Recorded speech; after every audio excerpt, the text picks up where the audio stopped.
Meine Damen und Herren, bitte begrüßen Sie ganz herzlich Therese und Johnny Boer von der Liebreihe in Zwolle in den Niederlanden. Hey.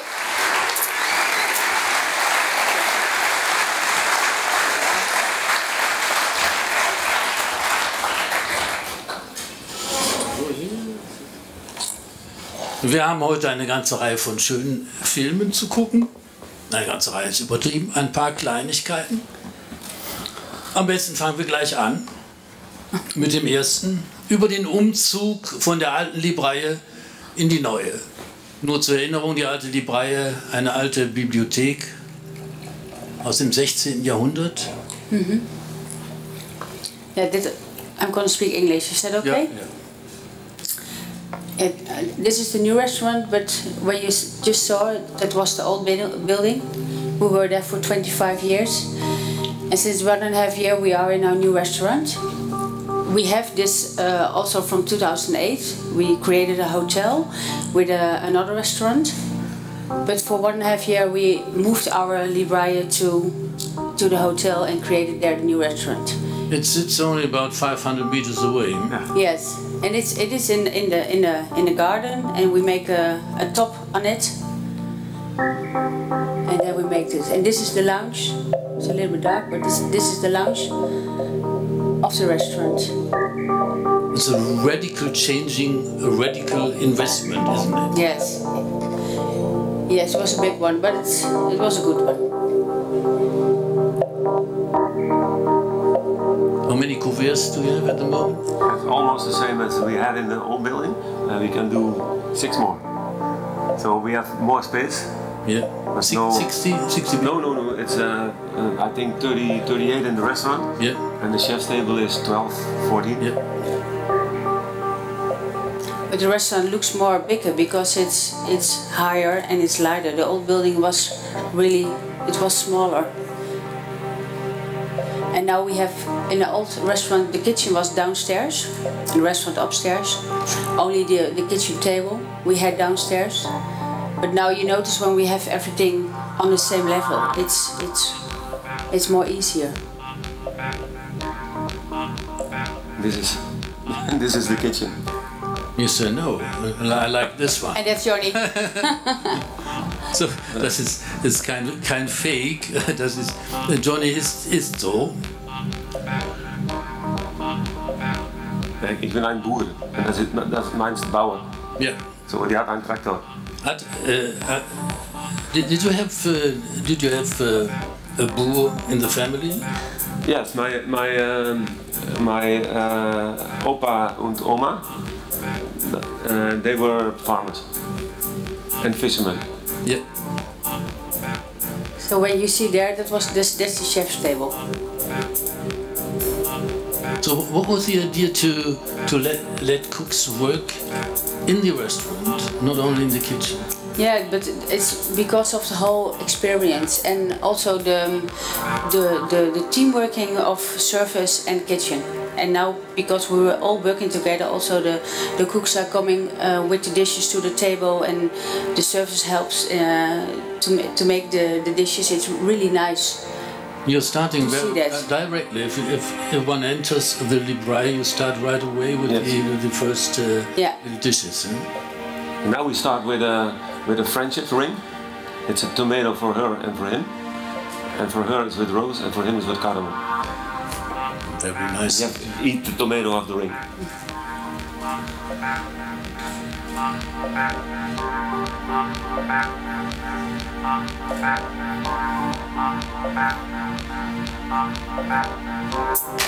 So I think if one enters the Liebreihe, one has the idea of not coming to something like a 3-star restaurant or a gourmet temple or whatever you like it.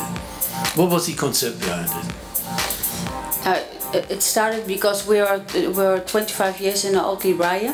We had to leave the old one? No, it wasn't necessary, but it was more for ourselves. Yeah. Because we noticed that when you have 25 a restaurant, and what we do is every 7 years we change. You take new chairs, or you paint, or you do everything, because you want to be because you have that high level. But we noticed that there was nothing more that was exciting enough for us. There was no inspiration. Yeah. And that's why the movement. This whole thing, the expression of you both as gastronomes, not only the kitchen, but the art. You got quite a collection of very different works of art in your restaurant and hotel, which is, I think, quite unique in Europe. I don't know any other place like this. Is this the kind you are living and you want to transport into the gastronomic idea of the Libraille too? Yes, yeah, I think it's a kind of world what we want to give to the guests. You know, not. Of course, the food is the most important thing, but we notice, especially the people in Holland, I'm not sure how it is here in Germany, but in Holland people want to have more. They want to have a whole experience. They want to have nice service, but also good wines, but also feeling at home and feeling comfortable, and they want to see also things. They want to have, yeah, we must show them how to cook, how to feel them a guest.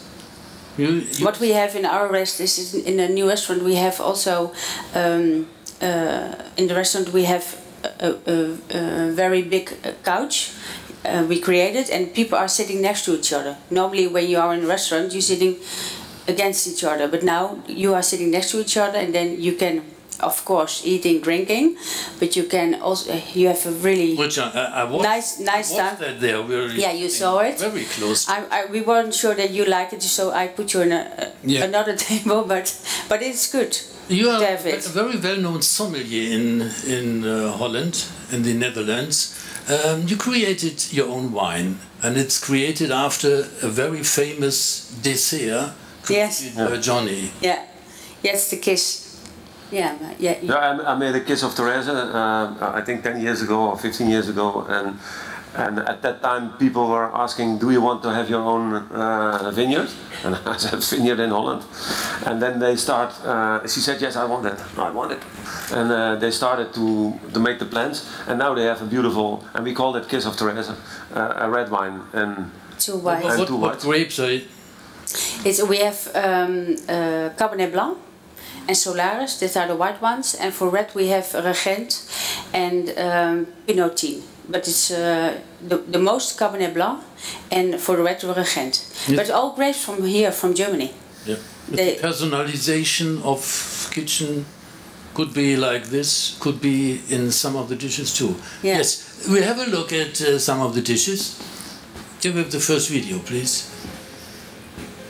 So this is crazy.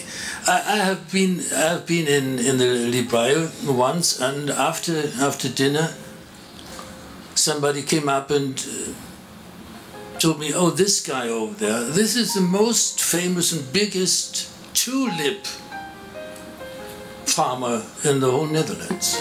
So you see why.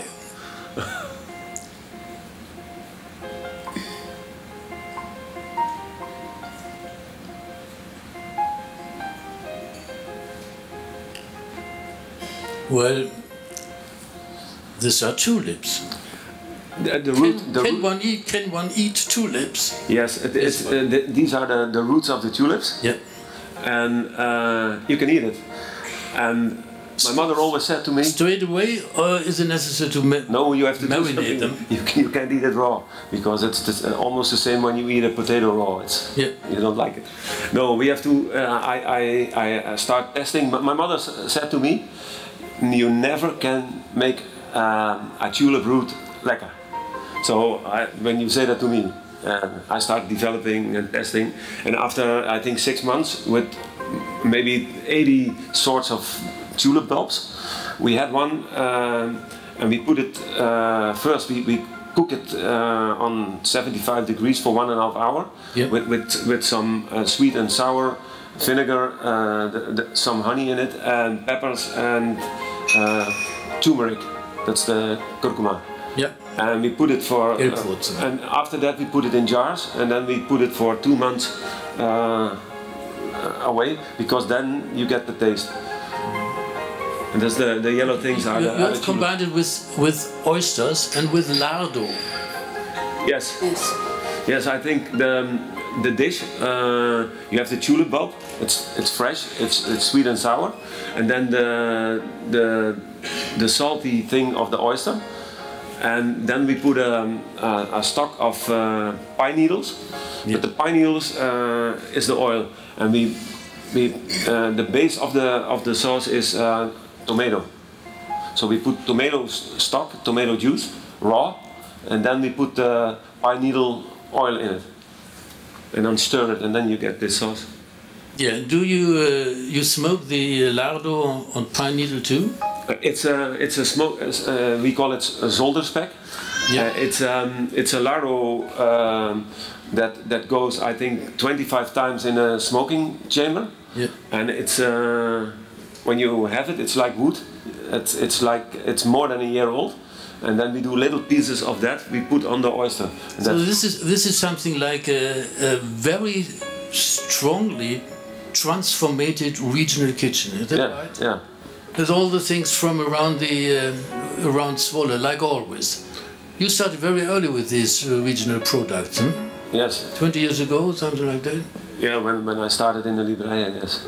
30 years almost. And you're still cultivating things like to find new products, new combinations. But this is very strange. It tastes like something out of another world. Yeah. Because the combination of the very rare tulip, the very rare combination of oyster with the pine needles, tastes really very, very creative, but you don't have any problems with it. No, very good structure on it. You know, it started maybe 30 years ago. Everybody in Holland was cooking French, and if you have to buy a lamb or oyster, everybody was going to France. We have the next video. Yes.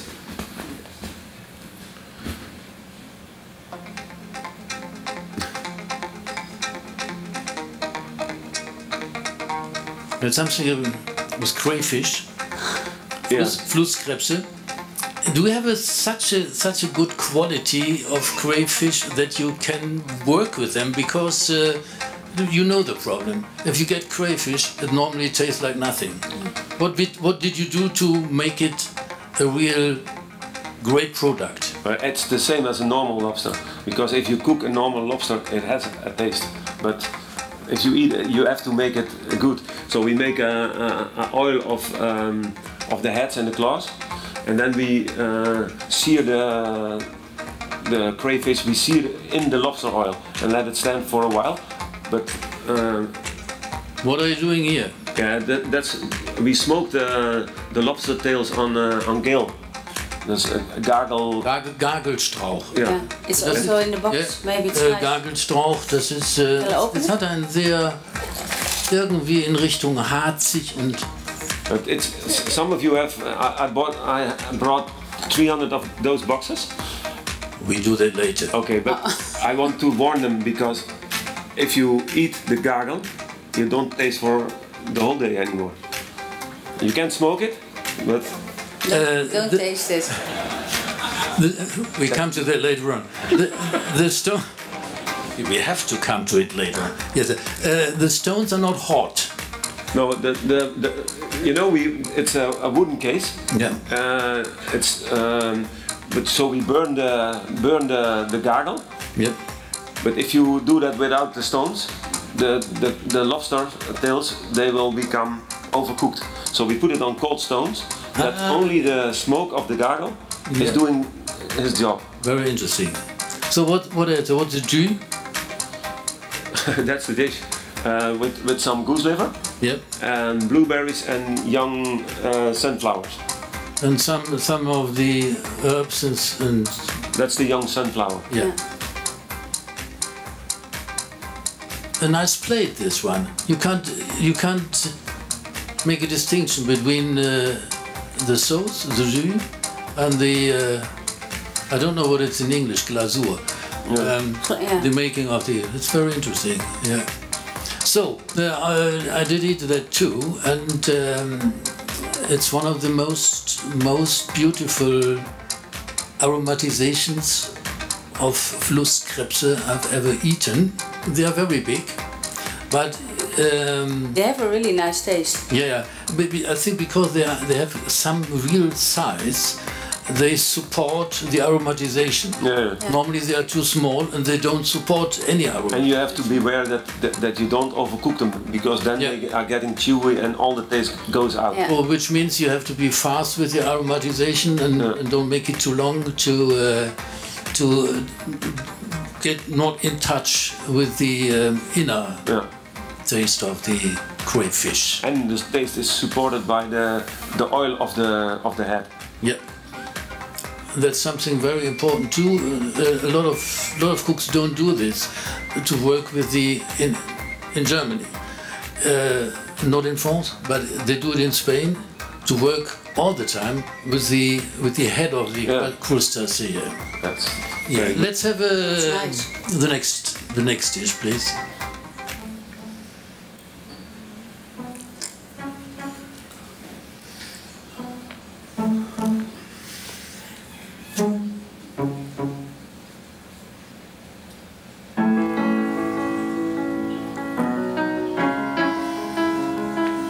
Le jus de légumes.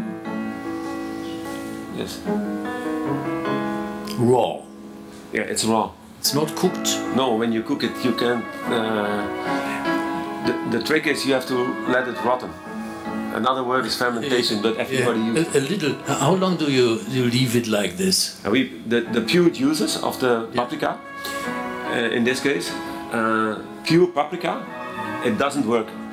It gets too not a good taste. So we put 80% paprika juice, 20% of cabbage juice, because that's and then we put some bouquet of onion leeks, some carrot, and some oyster. Yeah.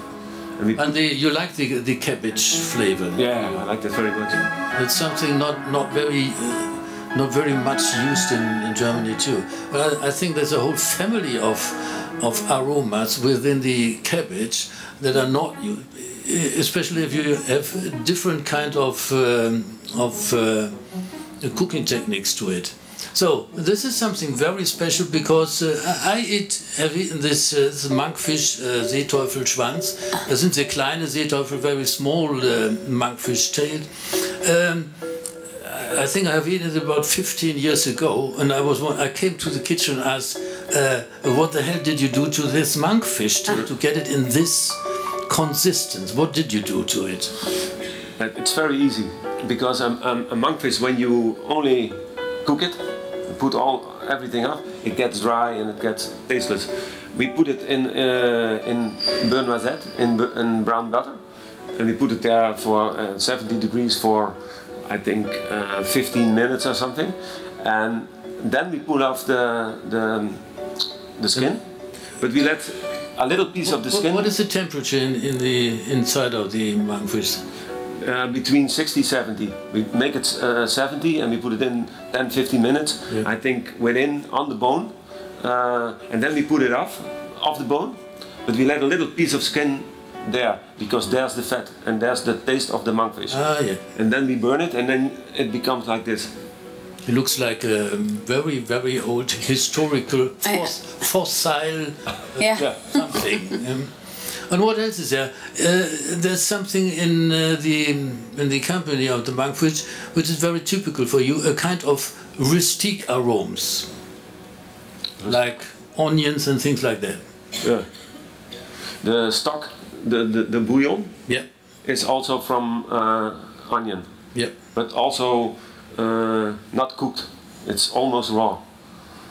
That's very different, but that's a kind of reverse technique to start with the raw material and don't overcook it.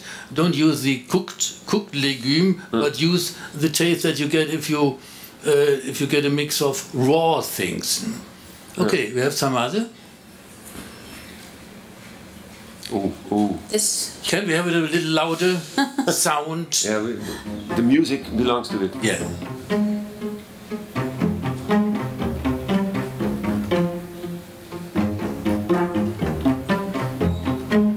You can try but never stop me. This is what I'm made of.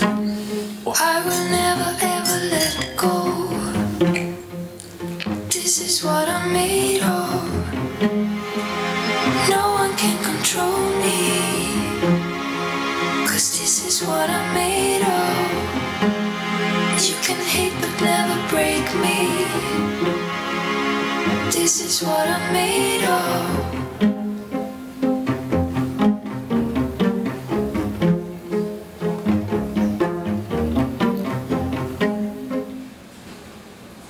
You can try but never stop me, 'cause this is what I'm made of. I will never ever let go,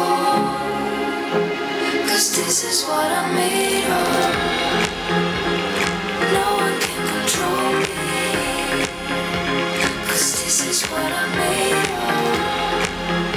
You can hate but never break me,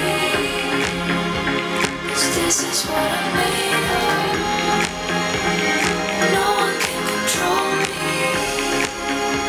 'cause this is what I'm made of. You can hate but never break me, 'cause this is what I'm made of.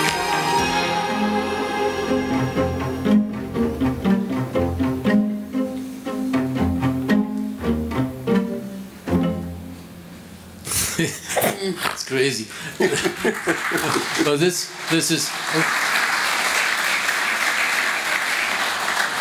is your water lilies this year. Yeah. So what is it? So what you saw was my bird village, and that's where I was grown up In Polderland. in Giethoorn, Polderland. Giethoorn. the Venice of Holland. Yeah. And what we have there is lots of water, but we have also hundred thousands of lilies. So I made a lily, an edible lily. You can get them just out of or is it forbidden a little bit? Yeah, that's a perhaps, little bit a problem when you do a lot. Si comme ça. Yes. But you can eat them.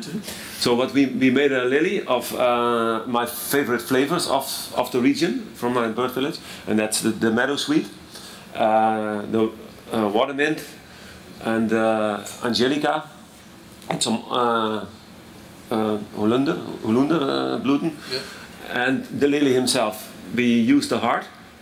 So that is product which is absolutely like you just can get them over there and nothing nowhere else. Yeah, I think you have waters here where our lilies are. Autochtone Geschmacksbilder. Yeah. I don't know what autochtone in English is. Yeah. So and the lily is made of yogurt. Some leaves are yogurt with egg white, and a lot of leaves are just pure lily leaves, and they have a beautiful neck. Right. And the heart is also real. That's from the real lily, and we marinate it with watermint. So when you eat this, you smell my bird village. What's the And jus? you taste. Tasty. The jus? The sauce? The sauce. The sauce is we put on table. I make always in when the what is a holunder? Holunder. Yeah. Yeah. When it's ripe, I make a beer of it. So this time I had 80 liters of water, the powder of the holunder, and then some honey, and I let it stand for half a year, and then you get a sort of champagne. So we put in the plate we put the oil of the watermint, and then we put the beer on it, so it comes up. Are you still doing such a lot of fermentation products? Yeah, but I don't like the word fermentation. Yeah, but it's. It's just a little question. A lot of people doing it, a lot of cooks doing it. But are there any risks? Do you know any risks from treating things like this? Yeah. Letting it ripe for weeks or months or something. Yeah, but you have to. Everything I do with that sort of things. Always let it test by a bureau. Because yes, I understand there's a lot of things, and that's a technique to get a lot of things into kitchen, which have not been there before. Yeah. But which makes sense if they are fermented. But always, most of the time, they are old-fashioned things. Mm-hmm. So it's not new. That champagne of Holunder that they were making 80 years ago. And the juices of the paprika, they didn't make the paprika, but the sauerkraut is the same thing. So that means something like the modern cook is something like somebody who is able to sit there and think about tradition and think about modern tastes and think about modern techniques and should get all these things together. Yeah. Is that something like your concept, cooking, thinking like this? It's my thinking, it's not a concept. I think. I don't know. I don't know, it's I'm thinking a lot. You're thinking a lot? Yeah, I know. I know. But, so what I mean is there's something like a lot of ideas within the kitchen of the Libraille. A real lot of ideas. Mm-hmm. And they are really original most of the time. You don't find them in other places. So you are one of the very rare restaurants which have a taste that one could. You just could say, no, this can't be something else than the Libraille. So this is a concept, I think, and it's very interesting. That's why I asked you. I want to ask you because put the Libraille in Germany. I think I did once ask René Recipe something like this, and he said, well, what are you looking for? Things, everything is there. Yeah. So what are you looking for? Nordic kitchen. It's everything's there in Germany. So you have you have water, you have mountains, you have everything. You have very different culinary cultures, and it's not necessary to copy anything. No, that's what. So your example for me is that stay on your place, and it's really possible to get dishes which are outstanding 3-star dishes without anything to say in a negative way to it. So what are you doing in the future? Culinary scene. I think the same thing we did for 30 years. Are you going to find new things? Yeah, there are always new things. New products? Yeah, there are always new things. What's about wheat and things like that? You didn't... Wheat? Wheat, yeah, you didn't work with it. Yeah, I did something with it. We have joined. Yeah, but you can. I know when you're enthusiastic about your job, you can find everything. You can always find new things. But I think it's not only me. It's my team. It's Therese. It's that's why we keep creating. What are you going to? Legumes, herbs, spices. Yeah.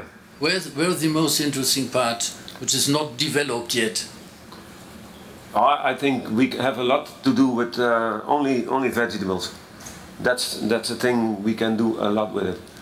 I think if you go that way as a chef, you always be happy.